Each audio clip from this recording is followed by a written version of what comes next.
He pressed his forehead against the doorframe, inhaling deeply before turning the handle.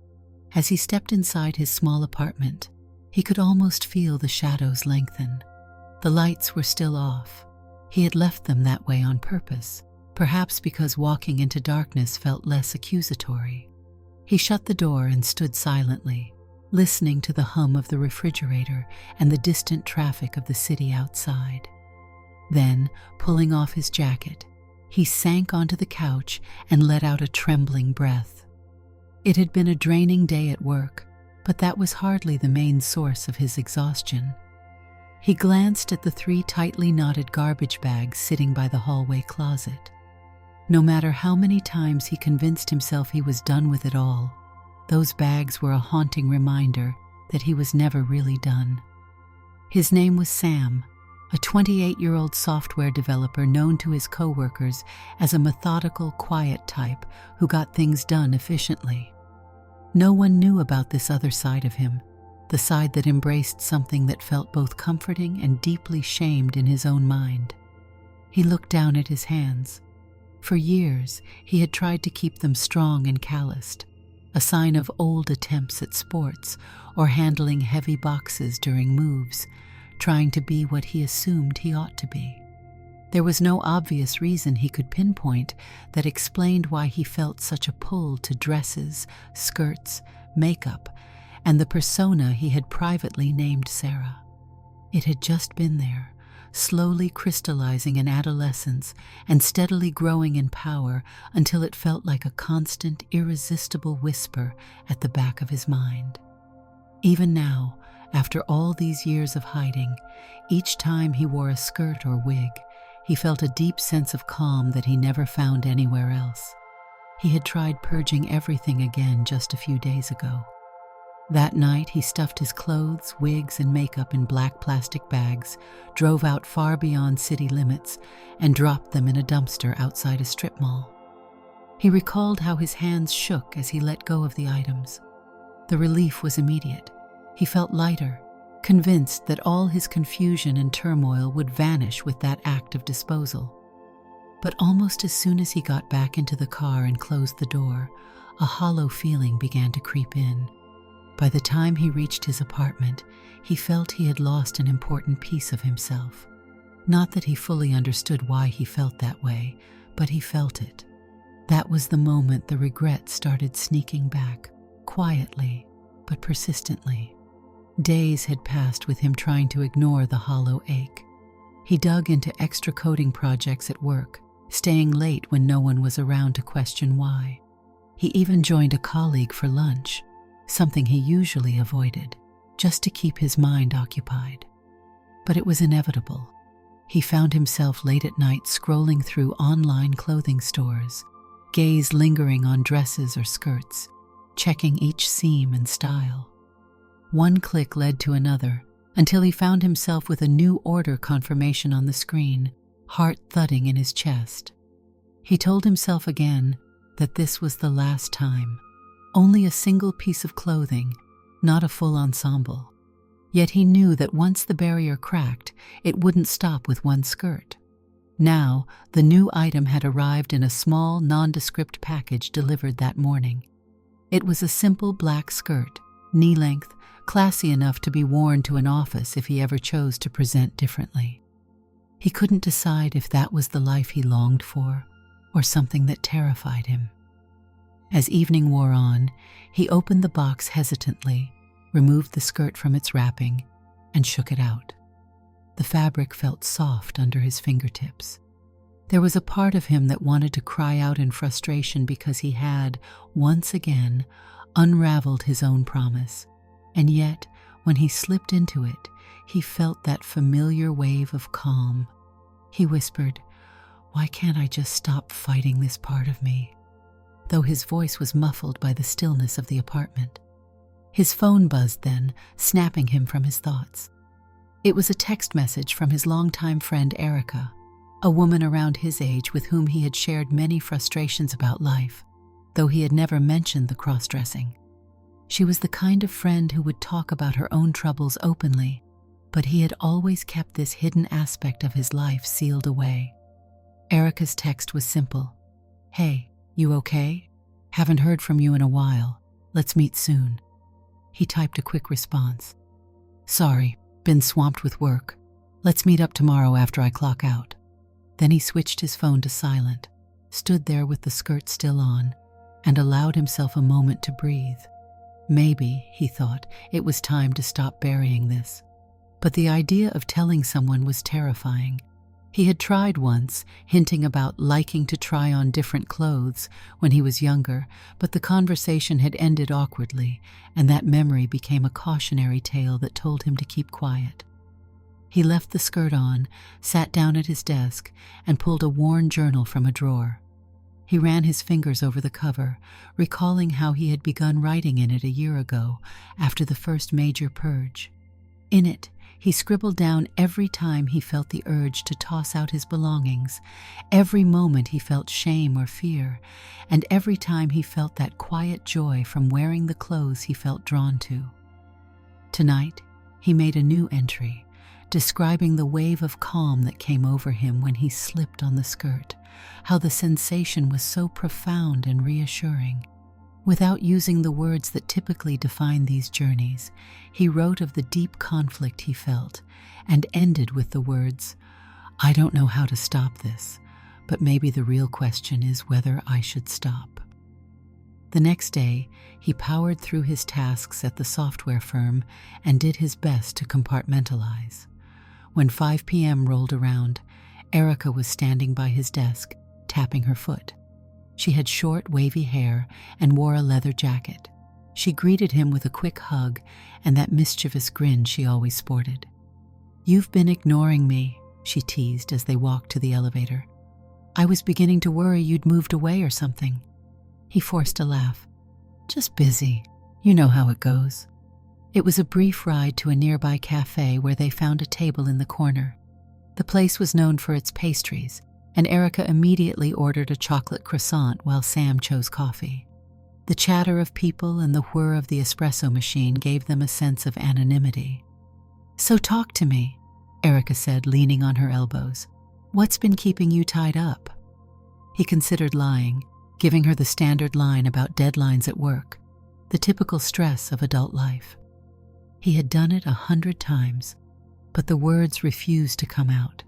Instead, he found himself thinking about that skirt in his closet, hidden under a bunch of jackets. His mouth felt dry. I've been dealing with some stuff," he finally said. "Like what?" Erica pressed. "You never used to hesitate telling me these things." He cleared his throat. "It's personal, but I guess you could say I'm wrestling with part of who I am. And it hasn't been easy." She held his gaze. "We've been friends since college. I don't think anything about you could scare me away. But if you're not ready to talk, that's okay." He gave her a half smile. "I appreciate that. I really do. Maybe soon, but I need a bit more time." His heart pounded as he tried to come up with a follow-up. "So, how's your life? Work's good?" She looked at him with kind eyes for a moment, then let the subject drop. "Work is fine, same old. Still at the marketing agency. We have a big campaign, which is exciting, but it's also draining me. Next month, I might jump ship to a new place that's recruiting me." She continued with more details, letting him off the hook. Although he felt relieved not to delve deeper, a small part of him yearned to share more. After all the years of secrecy, it was suffocating, but fear held him back.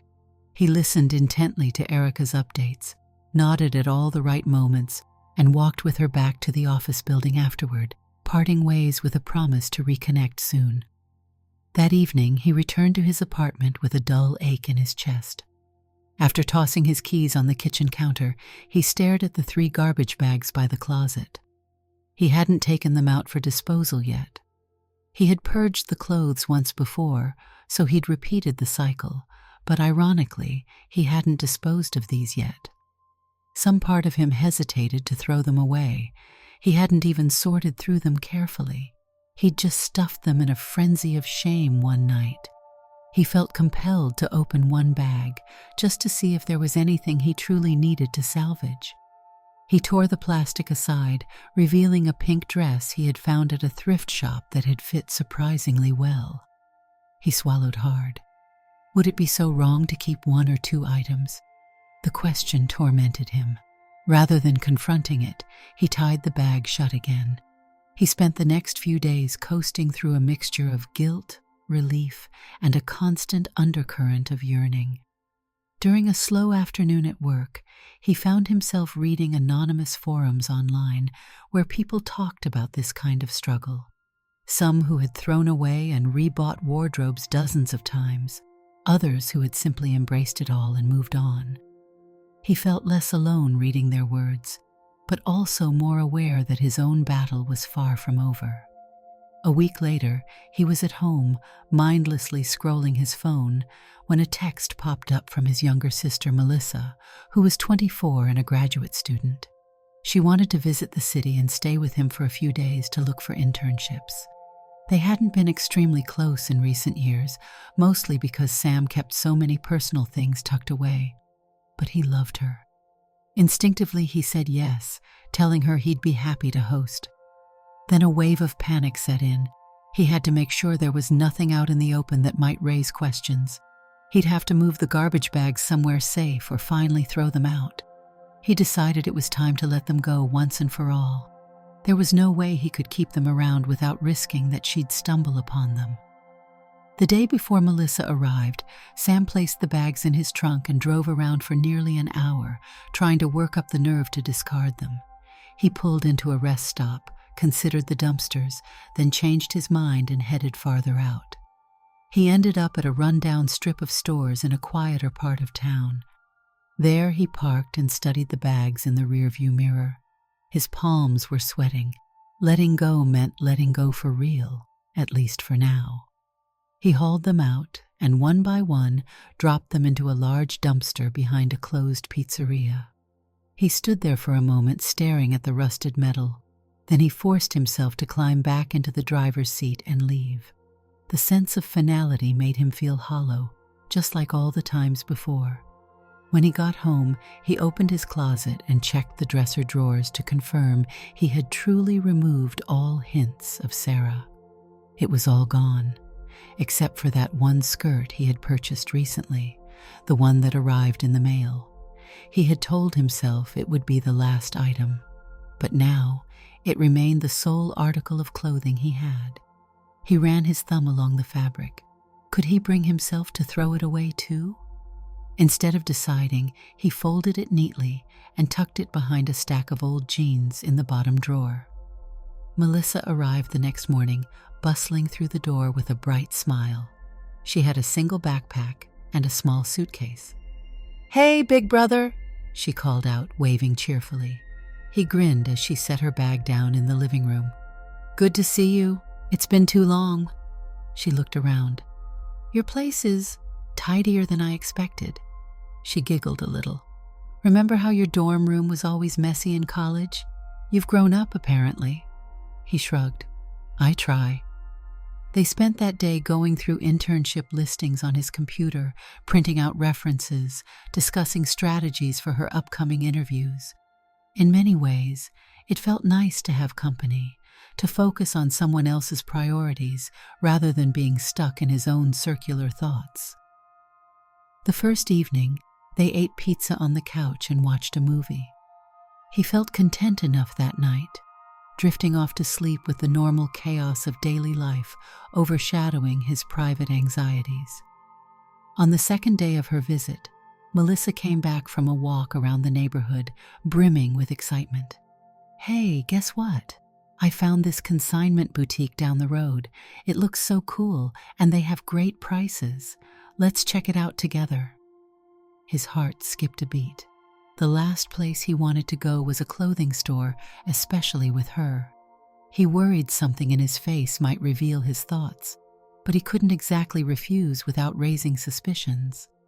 "Sure," he said calmly. "I could come with you." Within an hour, they were inside the boutique, a warm space with racks of jackets, dresses, shoes, and accessories. Melissa was in her element, flipping through hangers and chatting happily about styles. Sam kept his hands in his pockets, trying not to let his eyes linger too long on the skirts or dresses, not wanting to give himself away. At one point, Melissa picked up a pair of shoes and held them up to him. "What do you think?" she asked, turning them over. "They're probably half the price they would be in a regular store." "They look nice," he managed. "I'm no expert, though." Melissa laughed. "Well, obviously not, but sometimes guys have a good eye." She put them back on the shelf and moved along. Sam followed, shoving aside the faint pang of longing he felt every time he spotted an item that matched his tastes. Then came a moment he never saw coming.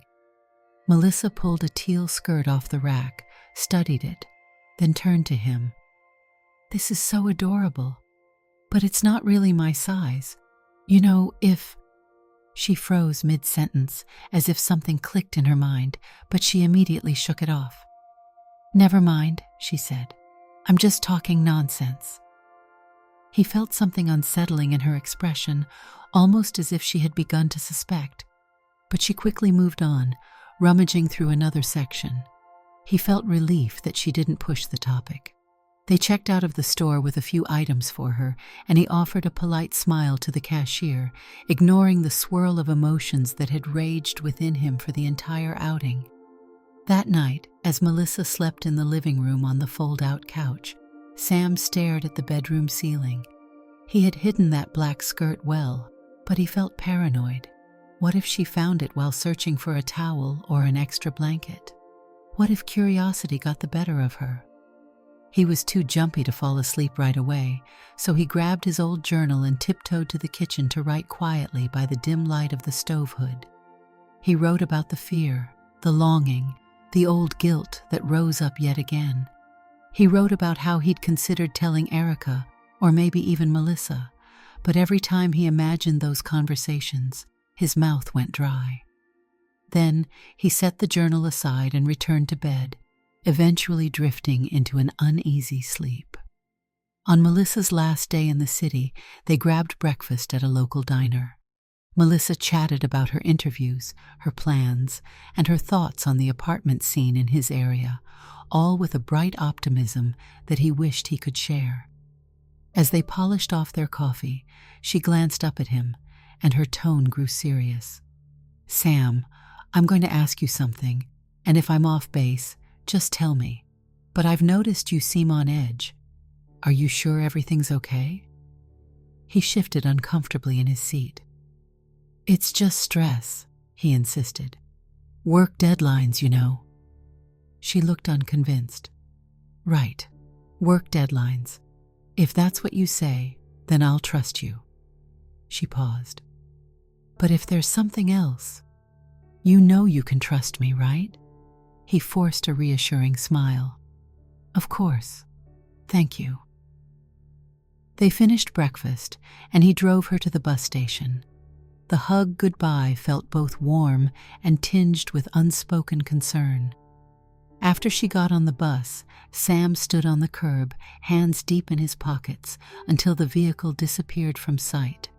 A small part of him wished she had pushed further, forced him to open up, but he also knew that was a terrifying prospect. He returned to an empty apartment. The tension that had been building inside him all week expanded into a dull ache.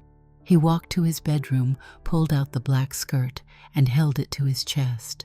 In the mirror, he studied his reflection. A slender man with short hair, wearing a t-shirt and jeans, stared back. Carefully, he took off his casual clothes and stepped into the skirt. Just like every time, a wave of calm seemed to settle over him, as though the swirling storm in his chest momentarily quieted. Yet at the edges of that calm lurked shame. He couldn't figure out why he felt that way. He only knew it was there, and it had deep roots.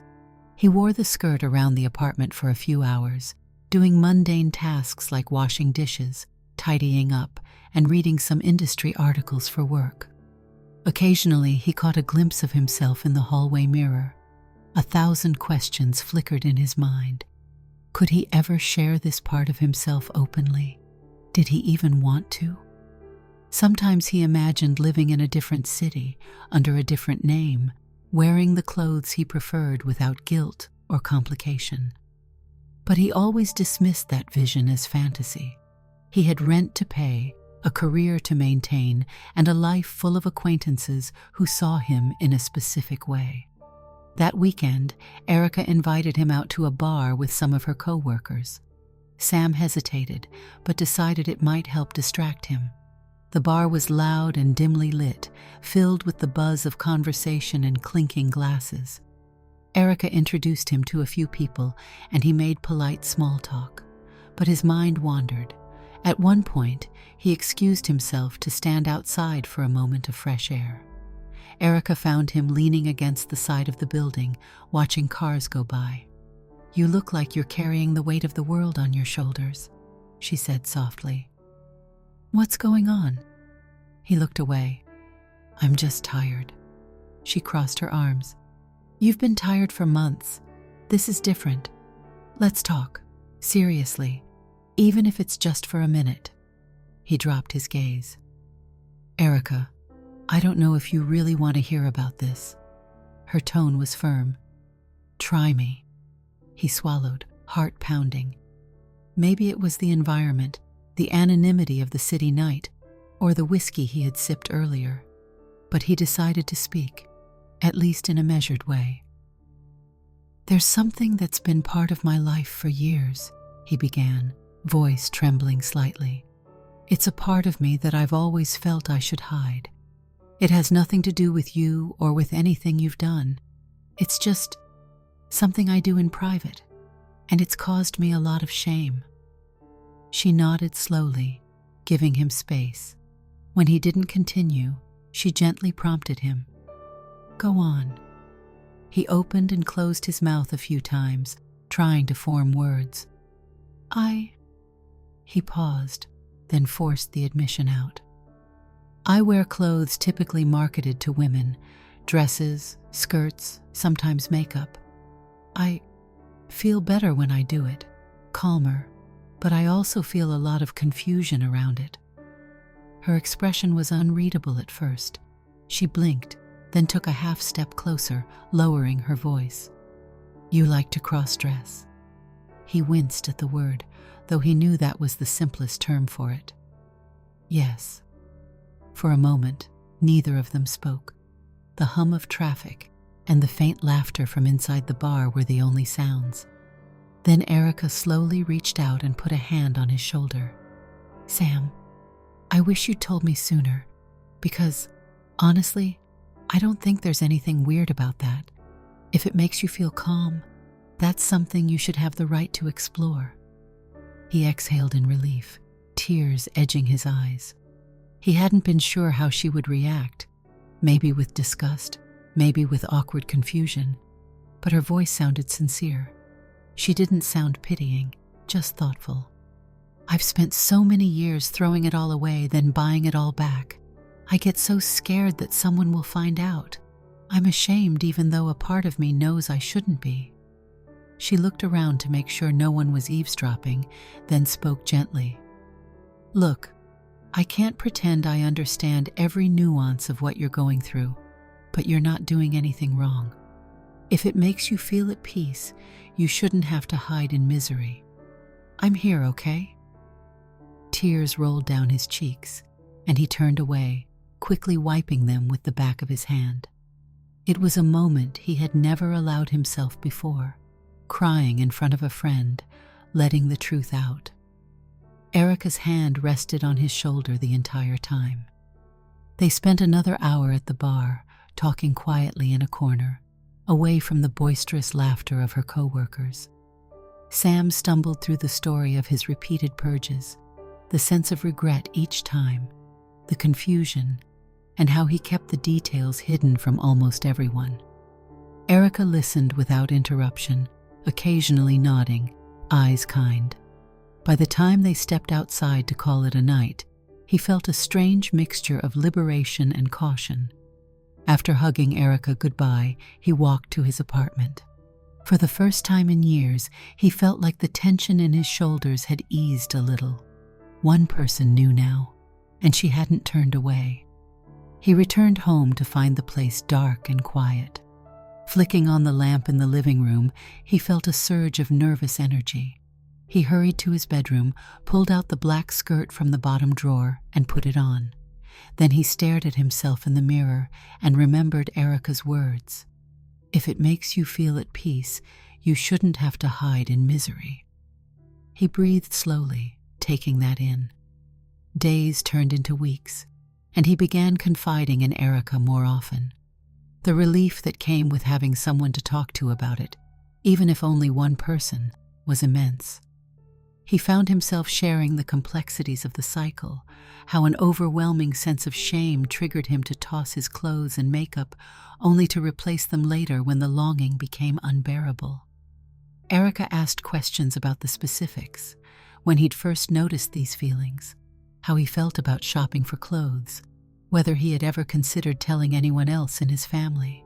He answered cautiously, but it was the first time he'd ever truly put voice to these deeper parts of his thoughts. One afternoon, she came by after work, her arms loaded with takeout containers. "I got curry," she said as she kicked off her shoes by the door. "Let's eat, and then can I see the skirt you've told me about?" Sam blushed. "Erica, I guess it's okay. Just let me get used to the idea." They spread the curry and rice on his small kitchen table. She talked about her day, mixing casual conversation with sincere inquiries about him, trying to keep the atmosphere comfortable rather than clinical. Finally, after the meal, he hesitated, but then slipped into the bedroom to change into the skirt. When he emerged, feeling self-conscious, she offered him a soft smile. "You look happy," she said gently. He shrugged. "I guess I do feel a bit more at ease." They sat in the living room, him in the skirt, her in jeans and a t-shirt. She noticed how his posture changed slightly, how his shoulders dropped from their usual tense position.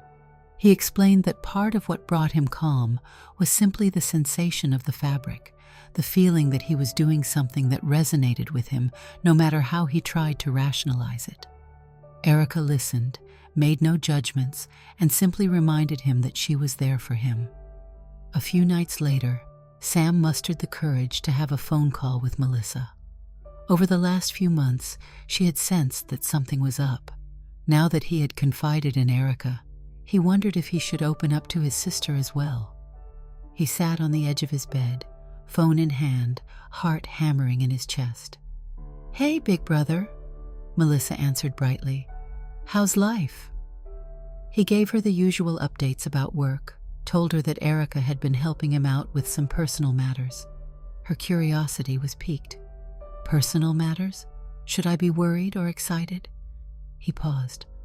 "I don't want to freak you out, but I have something I need to tell you." She was silent for a moment. "All right, I'm listening." He inhaled slowly, remembering the relief he felt when he had spoken to Erica. That memory gave him enough courage to proceed. "Do you remember when we went shopping at that consignment store? You showed me that teal skirt and said it was adorable." "Yeah, sure," she replied, though she sounded cautious. "There's a reason I looked so uncomfortable," he said, speaking each word carefully. "I've been dealing with a pattern for years now where I buy clothes that are associated with women's fashion, dresses, skirts. Then I panic and throw them all away. Then I buy them again. It's this endless cycle." His sister's voice was calm but gentle. "You like wearing that kind of clothing?" He sighed. "I do. It's not a hobby I chose on a whim. It's more like I feel right when I wear it, no matter how much shame or confusion I carry." She took a moment. Then, to his surprise, she let out a soft laugh. "Sam, I'm not laughing at you. It's just, my heart is kind of melting because I'm relieved you finally told me. I'm sorry if I ever made you feel like you couldn't share. So is that why you've been so guarded lately? Hiding that side of yourself?" He let out a breath he didn't realize he'd been holding. "Yeah, I was sure you'd think I'm weird or something. I'm sure you've heard this before, but you're not doing anything wrong. Honestly, I wish you'd told me sooner. I could have been there for you. I hate that you felt alone." He felt tears in his eyes again, the same as he had with Erica. "Thank you," he whispered. Thank you." They talked a bit longer, Melissa asking respectful questions, him answering in cautious detail. She wanted to know if it was something he planned to keep secret from the rest of the family. He admitted he had no immediate plans to go public.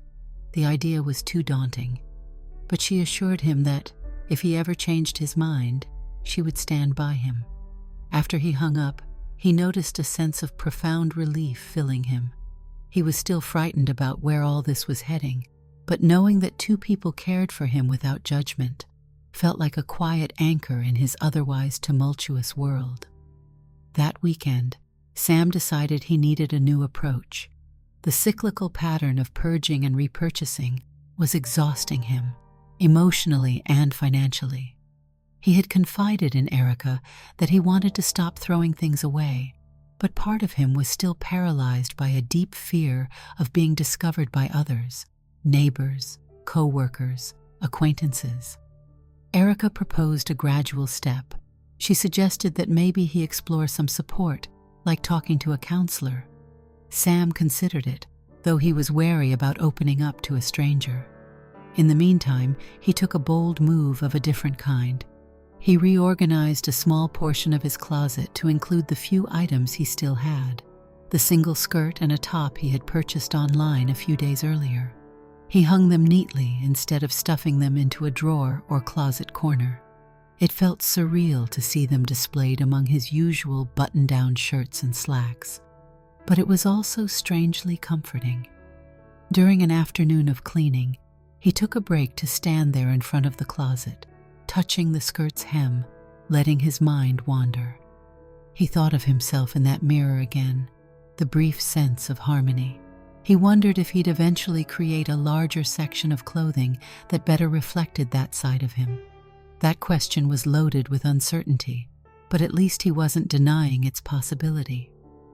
Erica decided to drop by again. She knocked on the door, and when he opened it, she gave him a grin. "I've got something for you," she said, holding up a small bag. "What is it?"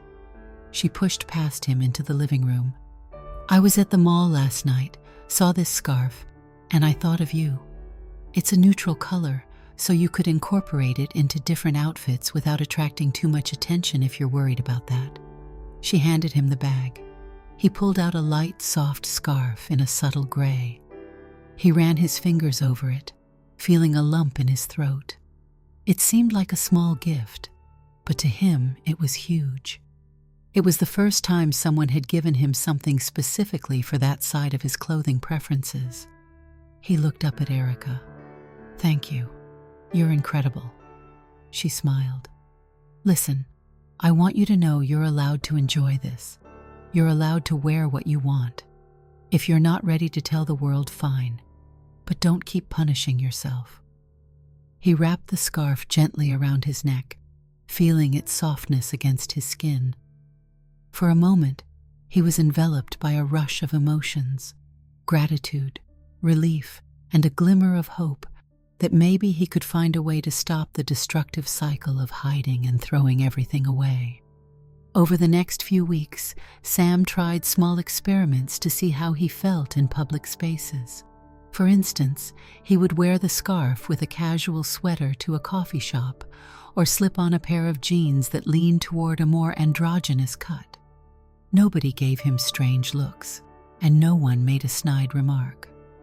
It was an astonishing realization. Much of his fear existed in his own head.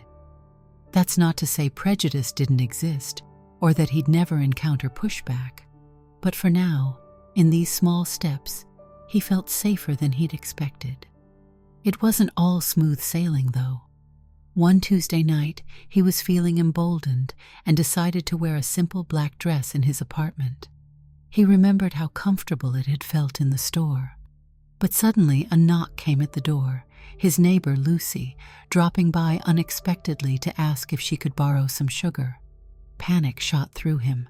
He froze, uncertain whether to open the door and pretend he was wearing something else, or to ignore the knock. "Sam, you in there?" Lucy's voice came again. "I thought I heard you."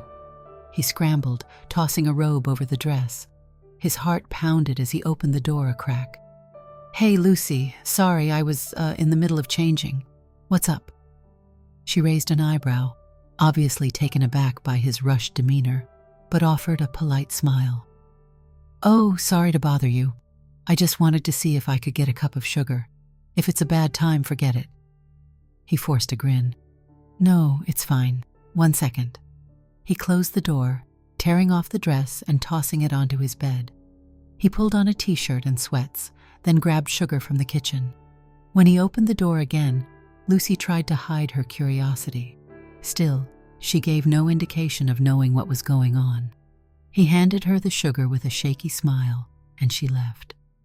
That night, Sam couldn't sleep, the memory replaying over and over. He felt foolish for panicking so intensely, yet he couldn't shake the panic. The entire incident drove home just how deeply he was still entangled in fear. He found himself writing again in his journal, describing the wave of dread that hit him at the mere thought of being discovered. Still, glimmers of progress emerged. One Saturday, Erica invited him to a local music festival. She even suggested he wear something that made him feel comfortable, if he wanted to push his boundaries just a bit. After mulling it over, he decided to wear a casual blouse and a pair of fitted jeans that he'd purchased on a whim. These items still fell within a more neutral style, but he felt they leaned just enough toward the clothes he truly wanted to wear.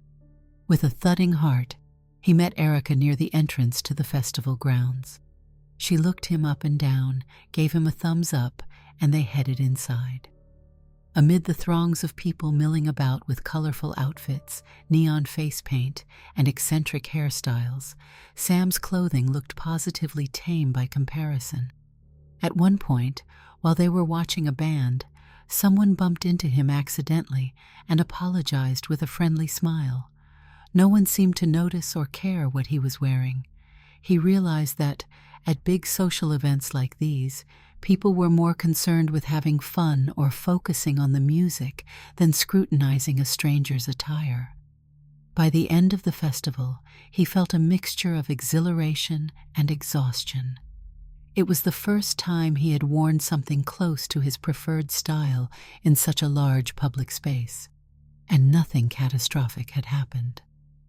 "I'm proud of you," Erica said, as they left the last music set, weaving through the crowd. He lowered his gaze, smiling shyly. "Thanks for pushing me to come. I think I needed this." In the following days, Sam tried to hold on to that feeling.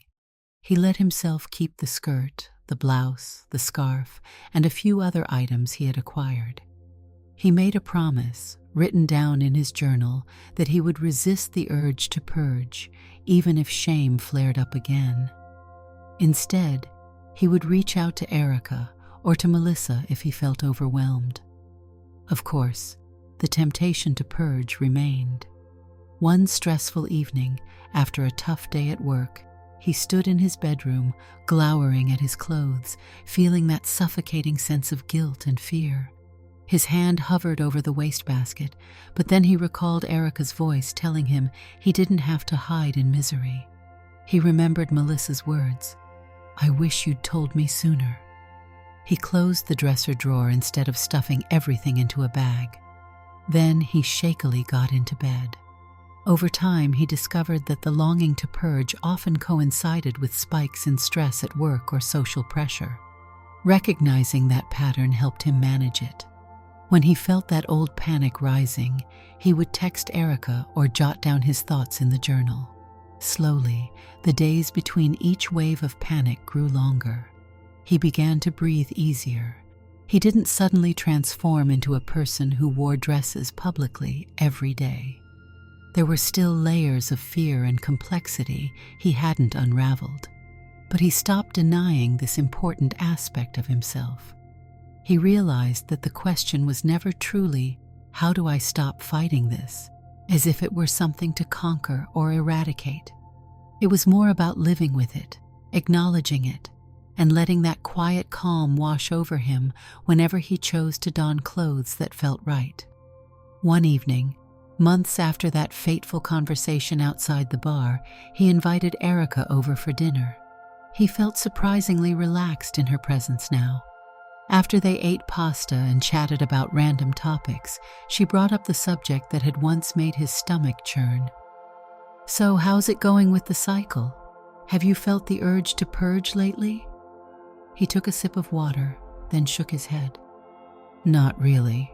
Or, I guess a little, sometimes. But it's not the same as before. It doesn't control me. I realize that I have an option, to talk to you or to Melissa, or to just ride out the feeling until it passes. So far, I haven't tossed anything in months." She smiled. "That's a big deal, Sam." He nodded, a slight smile crossing his face. He knew he still had plenty of uncharted territory ahead.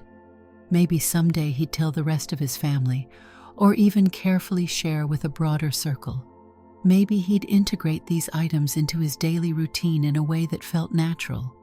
Or maybe he'd keep it more private. He wasn't sure yet, and that was okay. When Erica left that night, he found himself in front of the mirror, wearing the black skirt that had once been both a source of comfort and a trigger for shame. Now it was simply part of his closet. He gazed at his reflection, remembering how many times he had asked, "Why can't I just stop fighting this part of me?" He still didn't have a neat, crisp answer, but he realized he might not need one. This was who he was, and in the small, meaningful steps he had taken, he had found a measure of peace. He sat on the couch, legs crossed, the soft fabric brushing against his skin, and let out a breath he felt he had been holding for years. The garbage bags were gone, but the need for Sarah was still here, quiet, constant, and oddly reassuring. Instead of dreading its return, he allowed himself to coexist with it. In that moment, he felt the raw, realistic weight of life, but also a subtle sense that he was learning, piece by piece, to stop waging war on something that had always been part of him. He turned off the living room lamp, letting moonlight drape the walls in pale blue. Then he hugged a throw pillow and let his eyes close. In the hush of that evening, there was no frantic shame, no fear knocking at his door. There was only the gentle realization that for once he had not purged. He had chosen to stay, and that small shift in the quiet of his apartment made all the difference. Did you like the story? Hit that like button and tell me what you thought in the comments. Do you want to hear more stories? Subscribe and hit the bell. For exclusive content and early access, check out our Patreon. You can find the link in the description, or you can watch any of the videos shown on my right. Thank you for watching and see you in the next video.